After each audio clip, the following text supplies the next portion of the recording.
Listen to my heart, listen to it sing. Hello, everyone, and welcome to Conversations from the Heart. I'm your host, Victoria Regan, and my guests will share the joy and challenges of their journey, as well as give tribute to people, partnerships, and the persistence it took to become the success that they are. I hope you enjoy. Our guest today is energetic, beautiful, and extremely talented. If you look her up on Encyclopedia Dance Sport, you will find a tremendous amount of accomplishments, from dance sport championships to entrepreneurial projects and more. Welcome, Kasia Kozak. Kasia, thank you so much for joining me. And I realize that you're the one always interviewing people, but today is going to be all about you and your tribute to people, partnerships, and persistence. So if you're ready, I'm ready. Let's get started.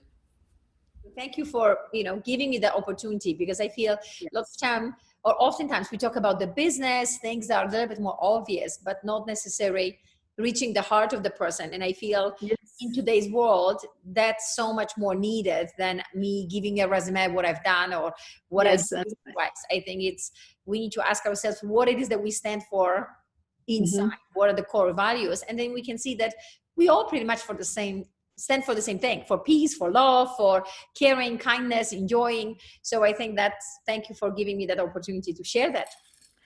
Let's start with the people that were influential in your childhood and formative years. So of course, the first people are my parents. I mean, They are my solid rock. They're the people that push me. They're the people that hug me. They're the people that I always go to when I need to make a decision, when I want to have a word of wisdom. And, and for our viewers who do not know, Eastern European parents, I come from Poland, are tough. They're straightforward. They tell you exactly how it is. They don't mean to hurt your feelings, but they're very blunt. There is no coding. So as a child, we might not necessarily always like that, right? Because it would be easier if someone just kind of go, oh, you're fabulous and you are great. But as an adult, you end up appreciating those qualities greatly, right? Because it teaches you to be driven, to be strong, to stand for your values. Like my parents were always very encouraging to do big, great things. And they always show me there's a consequence, right? They would not necessarily force me into one thing or the other, but they would show me, if you take this route, that's what could happen. Those are the positive consequence and negative. If you take this route, those are the positive and negative, and it's up to you. And we are there to pick up the pieces, but also we're the one who's going to be implying the consequence, good or bad, right? So you learn very quickly to kind of pay attention, be aware, and understand that you can get the good, but you're also going to get the bad. And you have to kind of sort it out for yourself where you want to be at. It allows you to be who you are, right? But also see wrong from right, right? Because sometimes I think we go on one side that everything is okay. Well, there is a black and white. There is a hot and cold. And I think we as teachers or parents are the teachers of the kids. It's our job to show that to kid that this is this and this is this. If you touch the hot stove, there's a consequence. If you touch the hot stove, there's a consequence. And you learn quickly. From what I understand also is that the Eastern European educational system is very tough. And with regards to the teachers, were there any that left a significant influence or impression on you? Yeah, so the teachers were fabulous. The teachers are definitely tough. I mean, the teachers are almost there to prove you that you are wrong and you do not know anything. And I'm like, oh my God, we do not know anything. How could we know anything? We're just in school. So it's a very tough environment. And one of the things I remember that I really admire is the commitment. A lot of teachers are very committed to their craft. They have a great knowledge.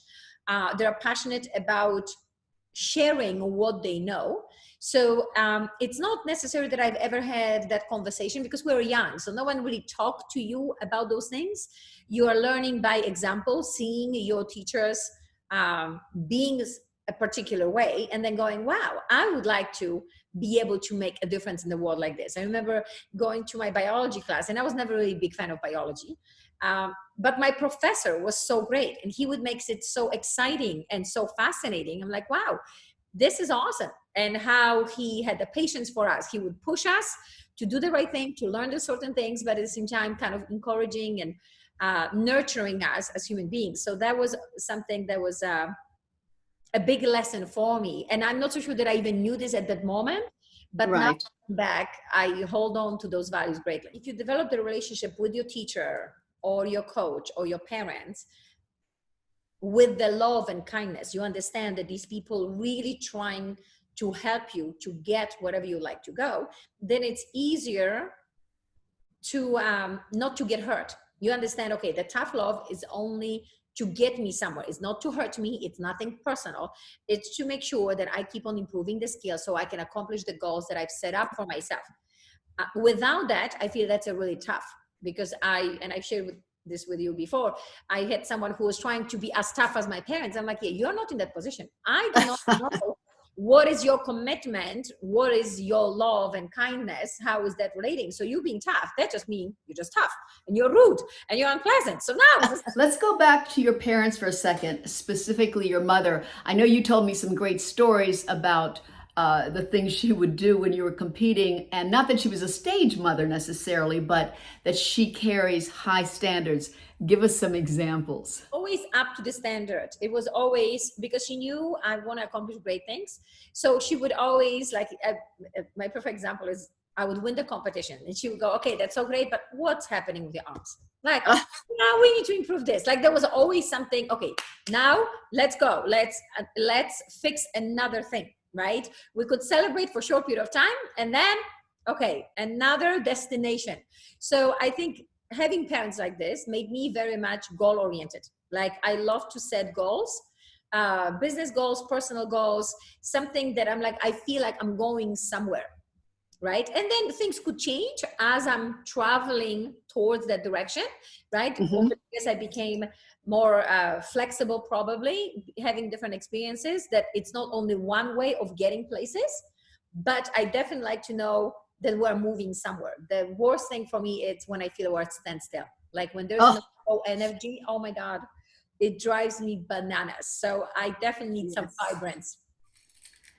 All right, let's move forward from Poland to the USA, 16 years old. Who helped you then? Well, so I've been very fortunate. When I came to this country, actually, the first person that influenced me was Patrick Johnson. Oh, okay. I've met him at the World Junior Championships. I was representing Poland, and we already knew we were going to be moving to America. So my dad, he was the representative from America. So my dad, I did not speak any English, only my father spoke English. So we exchanged the numbers. By the time we come here to America, then my father called Patrick, and Patrick got me together with Donald Johnson. Okay. He was the contact person. And so, yes, I am very thankful to Patrick of making the introduction, because then, of course, my first professional partner, who was Donald Johnson, huge influence in my life. I mean, he took such a risk. I was a kid in high school. I was 16. He was a competent dancer looking for a partner. Granted, I was 16 going on 40 probably, right? Yeah. I was driven, right? I was Eastern European. Winning was the only thing that I had in mind. You knew. So, but now looking back, I'm like, oh my God, it was so risky. Like he was betting on a child in high school. 16 years older than me. So very mature, very accomplished, very well trained, already established in our industry. And I was just this kid, just loving what I do. And I think that's what he saw. It was the passion. It was the commitment, right? I was not light about it. I'm like, he knew that this is going to be my life. And then we created a life. It was so delicious. It was just so fabulous. And we worked so hard, and everybody always does, right? I'm not saying that the other couples didn't, but for some, we were so committed for so long. And I do have to say, we had such a respect for one another, and trust in one another. I think that's one of the things that I think what made us so strong. I never worry that he want to dance with someone else. I never worry going to a competition that he's going to look for a better partner. Yes. I could truly say he never worried about that as well. I was committed. You're my guy. We're going to do this together. We're going to go through the bad and the good. And of course, when we did not, because it was not always that we were winning in the beginning, we're not good, right? We're trying. And I remember people saying, oh, losing your character. And I'm like, forget it. I have enough of character. I just want to win. Don't talk to me about anything yet. That's right. Character. We got that one. I just want my trophy. You know, it's that, again, we've spoken about obsession. I always say, if you don't have the obsession that you wake up every morning, it doesn't matter what time, that's all you want to do, and there's a chance. Then there's just a chance. Totally. I mean, you put it so well. I say this to my couples. You do have to be obsessed. This is not what you do. This is who you are. My parents, so my parents always live in San Diego. Now I live in San Diego, but at that time I was in California, in Los Angeles with Donald. Interestingly enough, at Wayne Ing's studio, 2005, I did not want to do anything else. I did not go to the parties. I did not go to the beach. I had no free private life.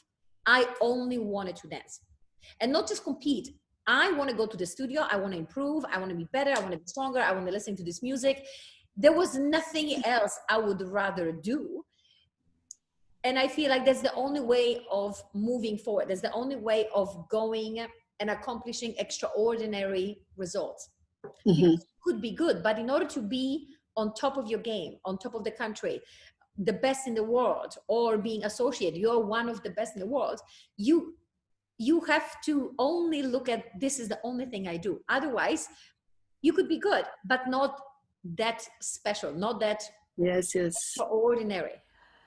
We're going to continue with partnerships, Donald being your first dance partnership, but then tell me about your meeting with Wayne Eng, because he was a sort of business partner. Absolutely. So I was fortunate to have an interview with Wayne, and we know each other since I was 16. Yes. Right. And I've shared actually with him that in the beginning, when I was dancing with Donald, Wayne started his dance vision company at the studio, and he had 2 big ballrooms, and one we would teach and practice, and the other one was for recording. And it was always quiet. The recording is in session. Don't be making so much noise. Right. And I remember having these champions coming in and doing their stuff. And I, as a child at that time, I'm thinking, oh my God, one day I want him to ask me to do the videos. Like, I want to be that person. I want to be the champion that people are going to look at, and, you know, having the influence in our country. So it was such a dream come true when we eventually end up doing the videos, right? First, I think we end up being invited to his dance mastery class in dance camp in Las Vegas. And then people enjoyed how we explained, me and Donald. And so then Wayne asked us to do different videos, and then we end up creating a syllabus for American rhythm. Even though we dance Latin, just the way we explain and the commitment, and being Latin dancers, we're not trying to make rhythm look like Latin. We have a great respect and understanding of rhythm. So I feel so fortunate that, first of all, I could actually do these things. I could share my voice with people, and that Wayne had enough trust in us and in me to do these things, and just be part of American rhythm. I think it's so fabulous, and it's so great to be able to say, yes, I contributed to like almost a history of American dancing, which is fabulous. Having said all that, Kasia, do you still feel that you're having to explain the difference between Latin and rhythm? I feel very fortunate to be able to have this conversation with people. Like my students would ask me, could you explain? And of course, there are so many different levels that you can explain at so many different aspects of it. But to me, I feel rhythm, it's very close to the joy of an artist, the joy of the heartfelt rhythmicality of the dance. You just feel like the energy, it's so fabulous, and it's so warm, and it's so gooey, and it's just unbelievably, I call this delicious. And Latin, and I love Latin. This is what I competed in, right? But it's competitive. It's tough. It's, yes, we of course want to be rhythmical, right? There is overlapping. Some elements are definitely overlapping, but it's almost like looking at the ballet, right? It's trained, it's sophisticated, that's right. And it's like trained and you know. Yes, and classy, right? And it has this very competitive, almost like people don't come too close. You can look from far, but we're not joining the party. Versus rhythm, it's like, oh my God, I just want to dance with you. I just want to be part of it. And I find it, so one, to me, if I would describe in the words, one, it's have like a very competitive feel to it, and one has a very delicious artistry to it. And I think it's so great when we can combine them together and we see this, our American style dancers are incredible, are phenomenal, yes. Right? And when you bring the discipline of Latin to the quality of the rhythm movement, I mean, that's just... And it's down to earth, again, down to earth. Oh, absolutely. Yeah, you feel grounded, you feel like you're part of a world, right? It's really, and I think as a dancers, yes, we like to be trained. And of course, as coaches, you and me, we train people do this and do this. There is a way of understanding, of controlling your body.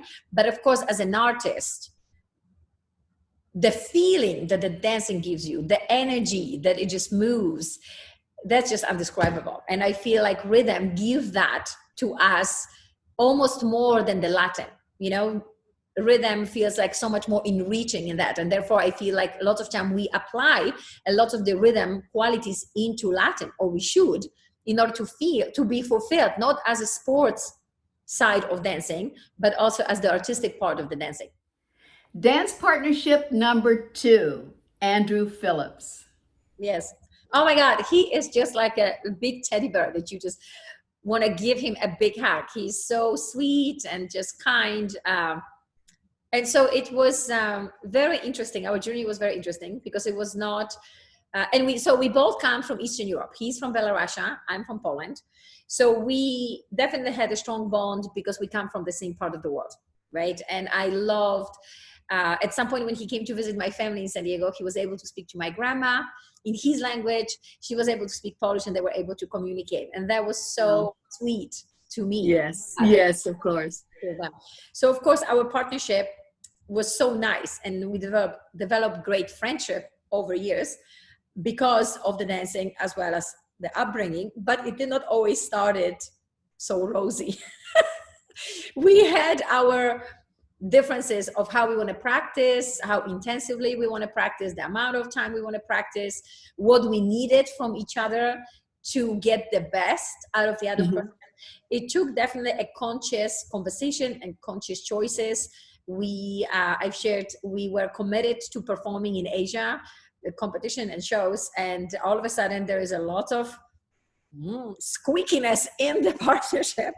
But because we both are so committed and respectful to what we promise people, yes, quitting was not an option. So we have a very mature, grown-up conversation. Okay, this is not going as well as what we thought without talking. So we respected each other enough as human beings and dancers that we found our way of making it work, understanding what the other person needs. And all the world knows about your third partnership. That is Louis Van Amsdale, who became very famous, a household name from Dancing with the Stars, and now his workout programs. Tell us what that relationship or partnership was like.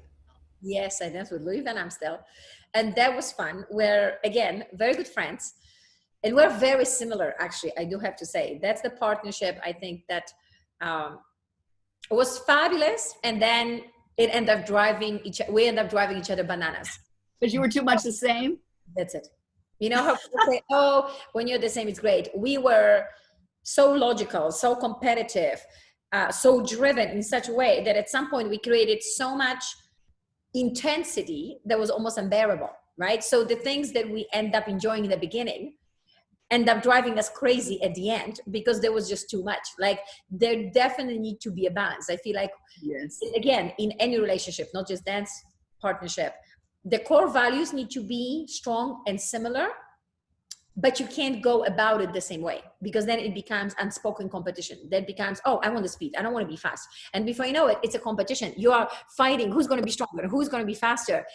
And that's just exhausting. So yes, it was kind of fun. I mean, I remember going to the first competition in a matter of 5 days. We got together without even doing a tryout. We decided we're going to dance. I show up, we practice. 5 days later, we competed.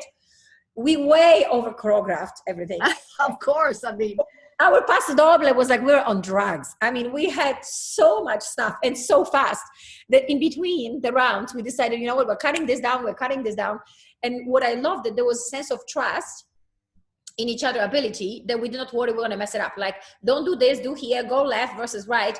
We revamped it, move forward. So it was fun. Every partnership has to come to an end, right? I mean, as we get older as well, for good or bad. But my thing is always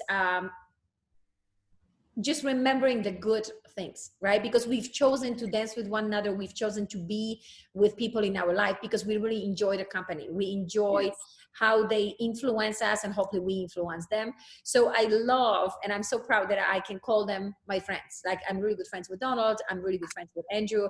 I am really good friends with Louis. And we have a completely different rapport, completely different interaction with each of them, but it's equally delicious, it's equally important. And so yeah, it's awesome. I feel very fortunate. I don't think I ever met or saw you dance with your fourth partner. He was from Russia, right? Yes, so I danced at the very end. I danced with Vlad Pavlov. Okay, all right, yes. Yes, from Russia. And he was a fabulous person. I remember seeing him as an amateur a long, long time ago when I was dancing actually with Donald. He was still, that was the first time I've seen him. Very musically aware, right? Very elegant, very powerful, but not in a extremely impulsive energy, very grounded, very internal. So it was such a treat to dance with him because it was, and he was a big guy. So I just felt so small and so tiny. I mean, every time we come to the you are small and tiny. I'm like, and very kind, very sweet. The one thing that was really difficult, and now looking back, I wish my coaches would have advised me differently, not necessarily not to dance with him because I really enjoyed dancing with him, but he lived in Moscow, I live in San Diego, and we commuted it. It doesn't work. It doesn't work, no. It's the distance is too great. Like if we would have been a couple, right? He had a wife, he was married, I had life here. It was too much. We spent way too much time in between, right? Trying to remember what we did in the previous time we. So it was. I mean, long distance relationships don't often work, of course, but still a great experience. Oh my God, fabulous! I wouldn't have said I would have done it any other way because it was so the dancing. And I think again, it's not always about competing. It's not always about getting the result. I've gotten my result. He had his results. I think we enjoyed the dancing. We enjoyed the journey together. What we brought to one another.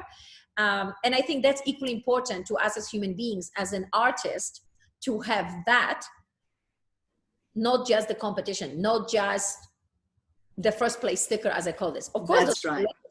But it's the process that as a dancer, we enjoyed it greatly as well. So that was really nice. And even right now, he's in Russia and here, so we don't have such a often interaction, but we would occasionally text one another or FaceTime or message each other on a Facebook. Yes. Just to keep in touch with one another.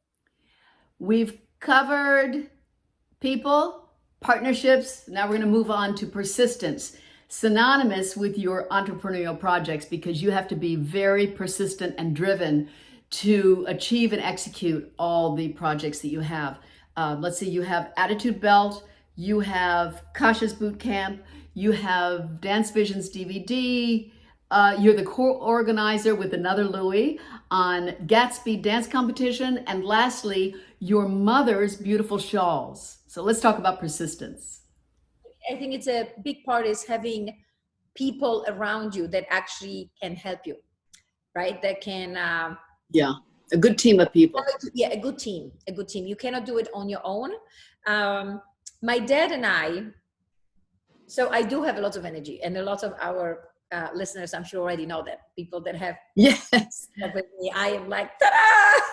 All the time, right? So as people ask me, is this like this all the time? Yes, it's like this all the time. I just had some great connection to the higher power, and thank you. Thank you. There's no drugs involved. It's just an energy. I'm just happy. I feel like I just have this world energy of happiness, and I am so thankful for that.